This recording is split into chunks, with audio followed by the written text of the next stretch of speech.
Silver was never supposed to do this. It wasn't supposed to trade like a cryptocurrency. It wasn't supposed to rip continuously for weeks. And yet, here we are. If you've been watching the screens for the last 48 hours, you know exactly what I'm talking about. We didn't just flirt with triple digits. We shattered them. As of this morning, Saturday, January 31st, 2026, we are staring at the aftermath of one of the most violent 72-hour windows in precious metals history. We saw spot silver explode through $100, hit an intraday peak of nearly $120 on Thursday, and then, just as fast, get hammered back down into the 80s and 90s in a brutal liquidity flush yesterday.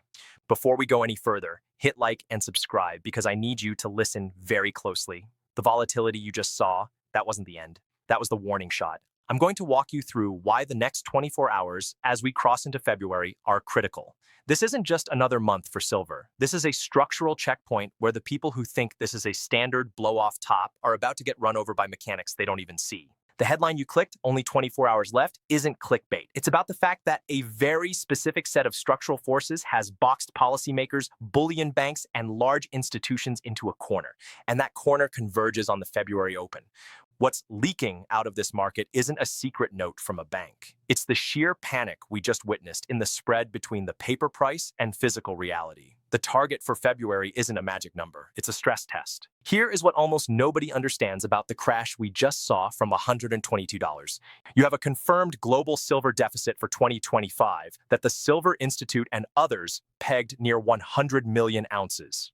Cumulative deficits over the last 5 years are now closing in on 800 million ounces. That is not a story. That is a crater in global inventory. And yet, while this physical squeeze has been building, the financial side, COMEX futures and OTC swaps, has been operating as if silver is still abundant. In January 2026, we saw micro silver futures at CME hit record volumes. Why? Because the leverage required to cap this price is getting more expensive by the hour. The leak for February is the unavoidable collision between that financial leverage and a physical market that just proved at $122 that it has no ceiling when the shorts cover. The paper complex. As we head into February trading, we have a market where industrial users, solar manufacturers, electronics firms are terrified. They saw $120. They know it can go back there. They are not going to wait for $70 to buy. They are going to bid a floor under this market. If silver stabilizes here, around the $85, $90 level, into the February open, it confirms that the old resistance is now the new support. The leaked mechanical trajectory suggests that once this paper flush is done, the physical reality takes over again.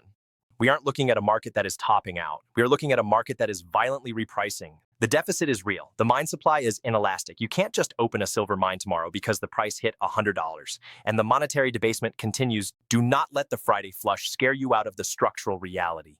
The next 24 hours will decide if we base here or wash out further. But the destination hasn't changed.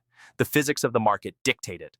I'm Ken, this is Behind the Rich, and we are watching history unfold. Stay liquid.